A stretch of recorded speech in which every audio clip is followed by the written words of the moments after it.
Vamos a hablar de la histología del aparato cardiovascular. Habíamos dicho que en una de las primeras clases introductorias yo les dije que el aparato cardiovascular está constituido por el corazón y por los sistemas vasculares y que estos sistemas vasculares se dividen en sanguíneo y linfático.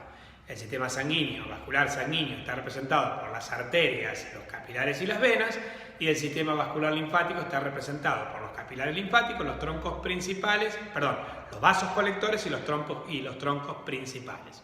Bien, vamos al corazón, vamos a la histología del corazón. Entonces, el corazón tiene 4 cámaras, las 2 aurículas y los 2 ventrículos,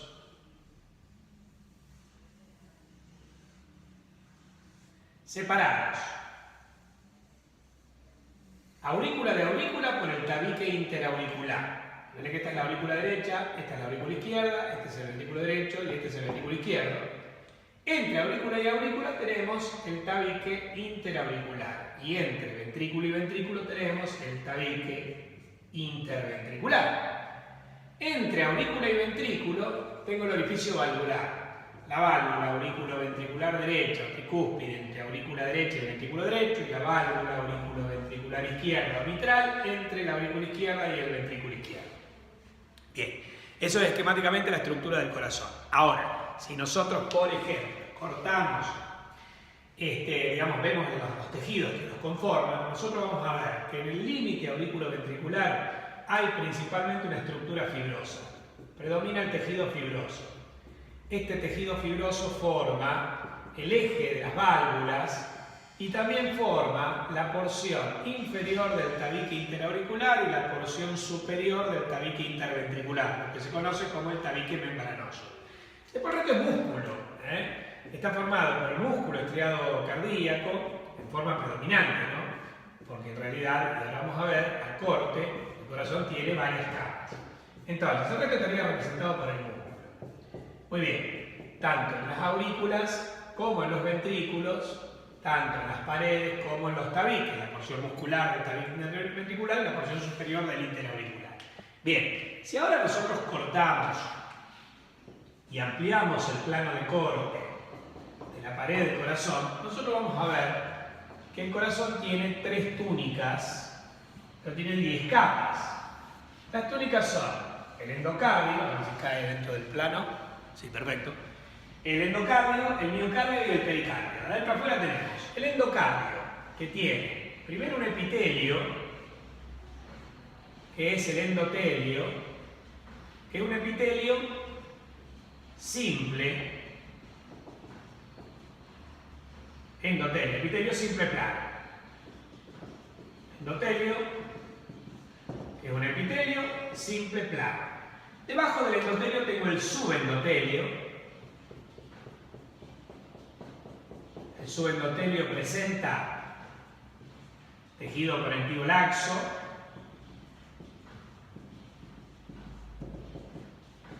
más algunos haces de músculo liso, vasos sanguíneos.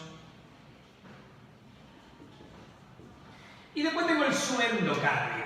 En el subendocardio voy a encontrar, además del tejido conectivo, las células del aparato cardionector, las que se distribuyen a ese nivel, que son las células de Purkinje. Después lo vamos a ver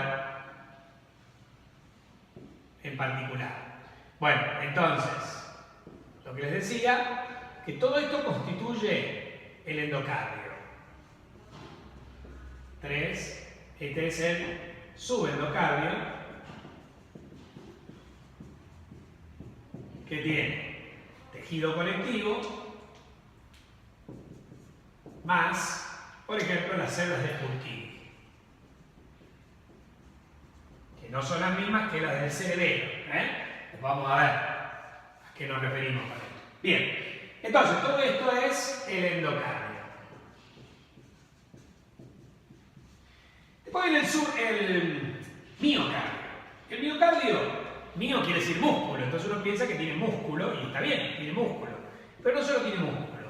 Además de tener MEC, el músculo o estriado cardíaco, también tiene el esqueleto fibroso. O sea, tiene también tejido conectivo denso, y este tejido conectivo denso del miocardio se hace más, digamos, evidente en la región auriculoventricular que en la región ventricular o que en la región auricular. Pero siempre hay haces de fibras colágenas que vamos a ver que corresponden al esqueleto. Entonces, 4 es el músculo estriado cardíaco, o sea, el MEC, y 5 es el esqueleto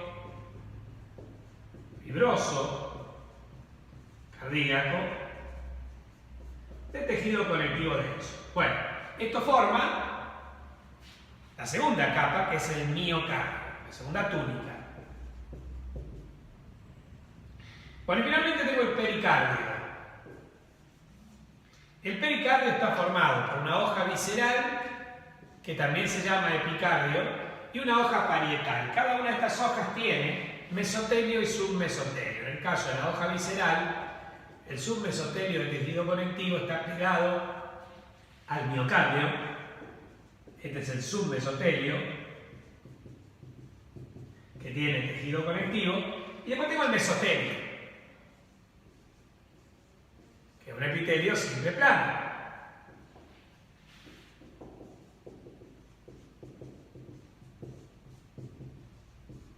Esto constituye la hoja visceral, que también se llama epicardio.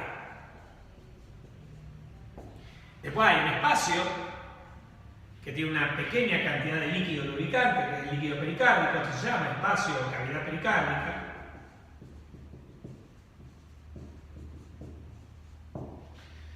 Con líquido seroso.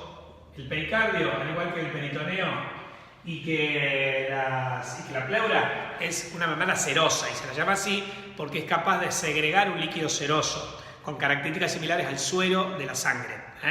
Un líquido pobre en proteínas, rico en electrolitos, etc. Bueno, y después tengo la hoja parietal, que tiene un mesotelio, que es nuevamente un epitelio simple plano, y un submesotelio,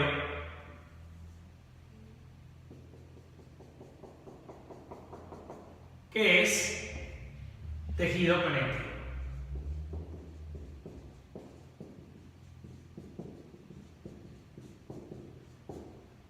Bueno, esto constituye la hoja parietal. Hoja visceral y hoja parietal constituyen el pericardio. Entonces, chicos, ustedes tienen 3 túnicas, que de adentro a afuera son endocardio, miocardio, pericardio, y 10 capas histológicamente diferenciadas, espacios, junto con el espacio pericárdico, que son de adentro a afuera el endotelio, el subendocardio, el músculo estriado cardíaco entremezclado con el esqueleto, que es esqueleto fibroso cardíaco. Después, submesotelio, mesotelio, el espacio pericárdico, el mesotelio y el submesotelio de la hoja parietal. ¿Estamos? Bueno, copien esto.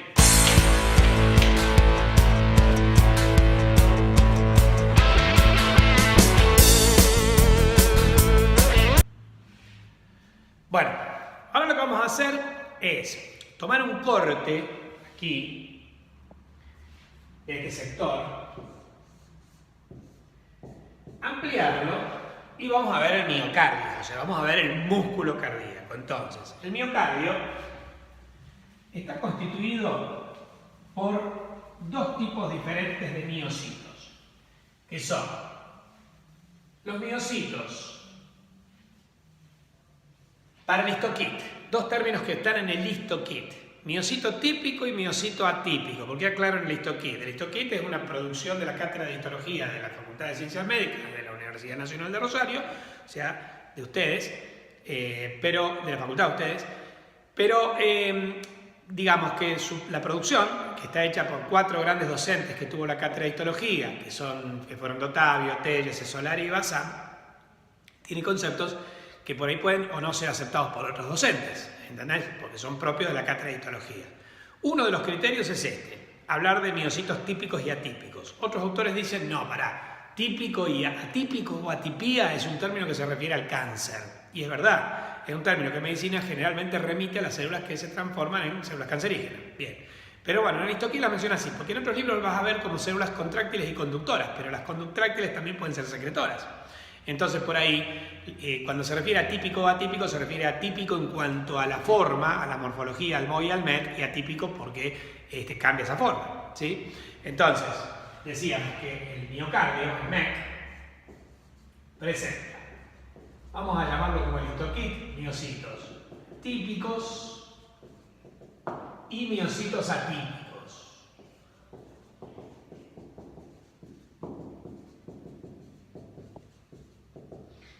Según su función, los miocitos típicos pueden ser contráctiles o secretorios. Y según su función, los miocitos atípicos son conductores. Con respecto a los contráctiles, pueden ser auriculares o ventriculares. Los secretorios generalmente son auriculares. Se los llama así porque segregan el péptido natriurético atrial, el PNA, u hormona natriurética, que es una sustancia que estimula la eliminación de sodio por el riñón. Ojo, que se han descubierto en el ventrículo algunas células que pueden liberar un péptido similar, pero que en lugar de llamarlo PNA lo llamamos PNC. Es porque se llama péptido natriurético cerebral. A pesar de que lo fabrica el ventrículo, tiene una composición química similar a un mismo péptido que liberan las neuronas. Con lo cual se llama del cerebro, por eso se llama péptido natriurético cerebral. Bueno, conclusión, lo que quiero decirles es que olvídate de los ventrículos, en las aurículas sí. Vamos a ver que se libera que hasta tiene nombre propio de la aurícula, PNA, péptido natriurético atrial, donde atrial viene de atrio o aurícula. Bueno, y después tengo las células conductoras, que pueden ser las células nodales, que se encuentran en los nodos sinoauricular y auriculoventricular, las células gisales, que pertenecen a las de His, y las células de Purkinje, que pertenecen a la red de Purkinje. Bueno, ¿cómo es un miocito típico al MOI y al MET? El miocito típico presenta estas características. Es alargado con extremos ramificados.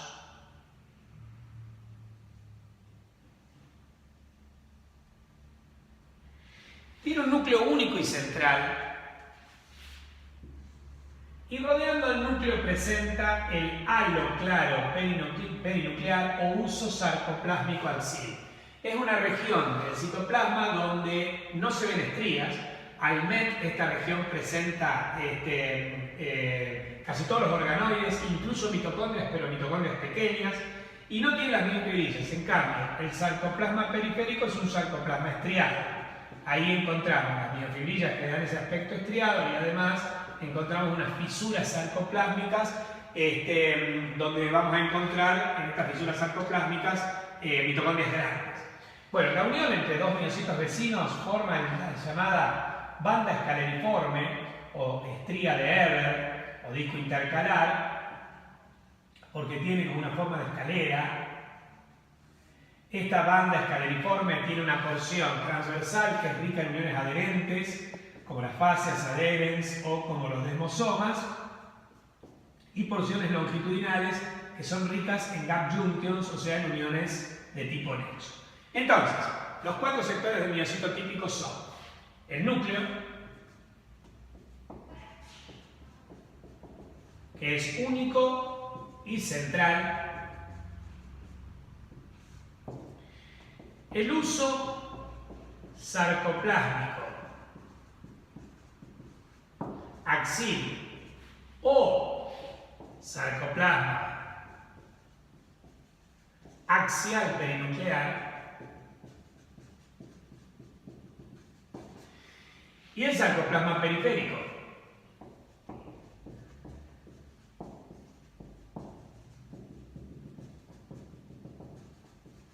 con respecto a la unión intercelular se llama disco intercalar o banda escaleriforme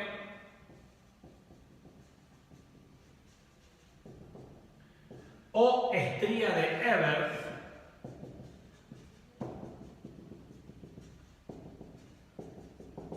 y tiene una porción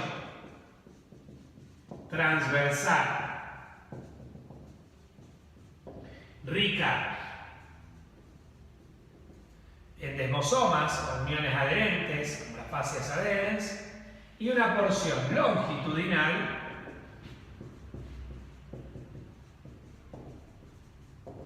rica en uniones nexo, en el gap junction.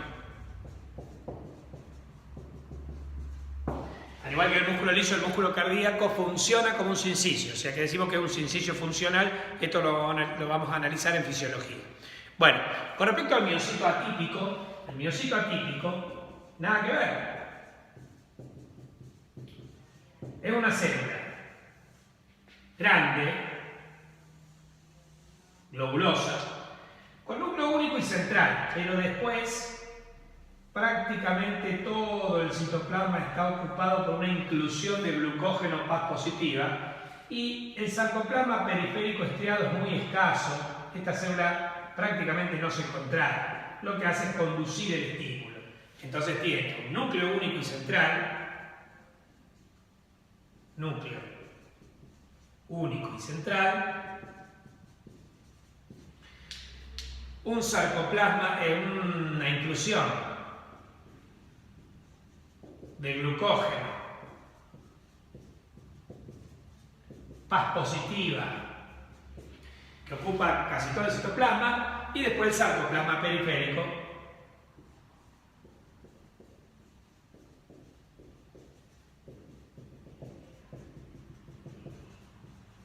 que es escaso.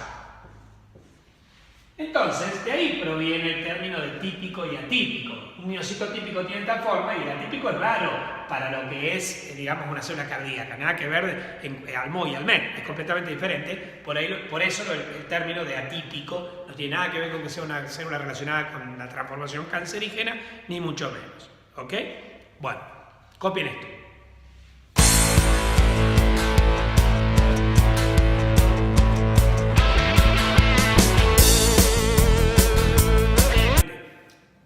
Los miocitos típicos forman una estructura en el corazón que es el aparato cardionector. Vamos a ver cómo se distribuye el aparato cardionector en el corazón, porque esto va a servir para que después analicemos la fisiología eléctrica, digamos, el trabajo eléctrico cardíaco.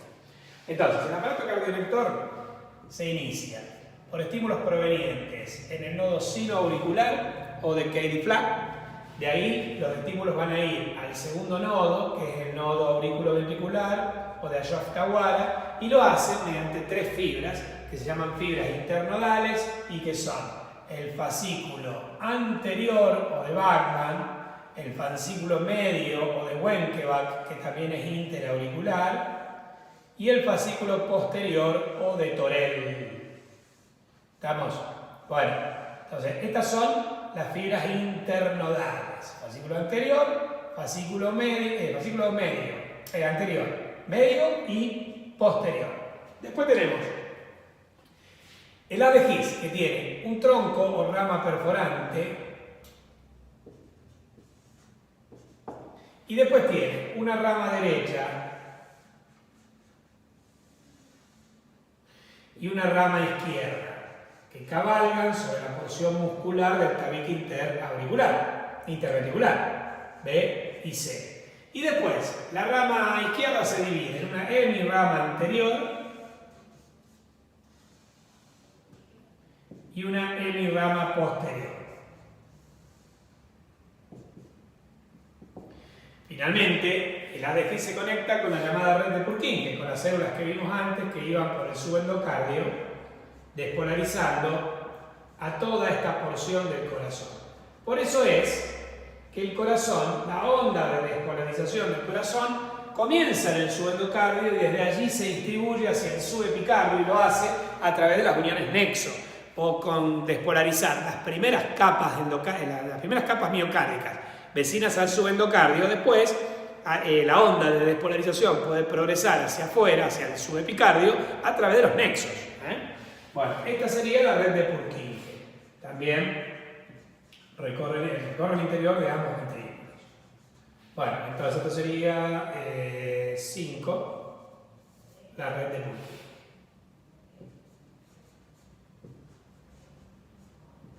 Muy bien.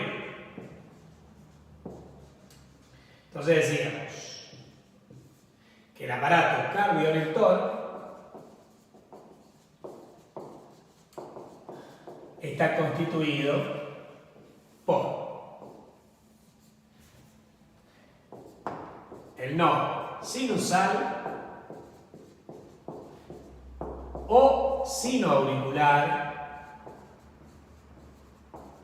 el nodo SA o de Cady-Frank.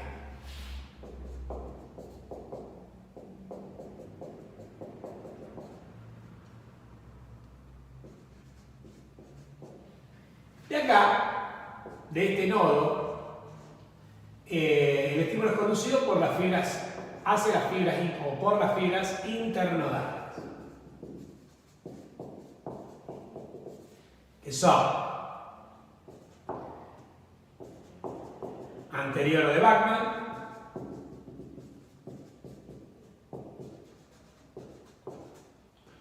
media de Wenckebach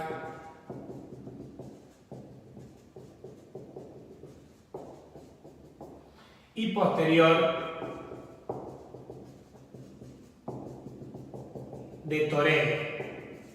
Algunos individuos tienen unas fibras que pasan por el nodo auriculoventricular salteándose, que pasan directamente el auriculoventriculo salteándose el nodo auriculoventricular. Son los fascículos de Kent, de James, de Myham y pueden llegar a provocar arritmias por reentrada. Es algo constitucional de algunos individuos, pero que puede condicionar ciertas patologías cardíacas de la conducción que se llaman arritmias. Bueno, pero independientemente de estos fascículos de Kent, de James, de Myham, los habituales son el de Bachmann, el de Wenckebach, el de Tourette. De ahí vamos al nodo auriculoventricular,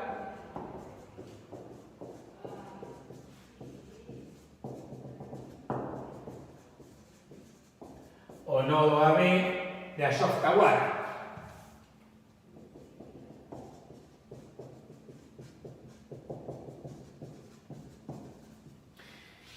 Del nodo auriculoventricular pasamos a las de His, o as auriculoventricular, como lo llama el Guyton,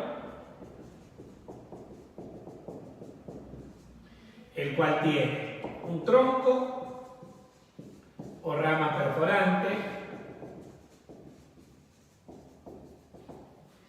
después tiene una rama derecha, del tronco o rama perforante surge la rama derecha de la de His y la rama izquierda,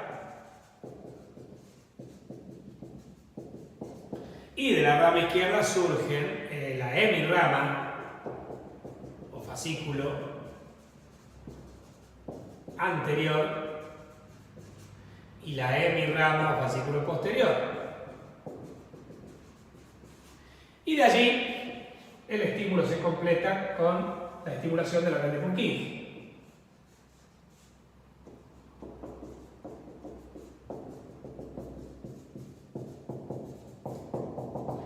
Y este es el aparato cardiolector o el sistema de conducción de impulsos a nivel del corazón. Copien eso.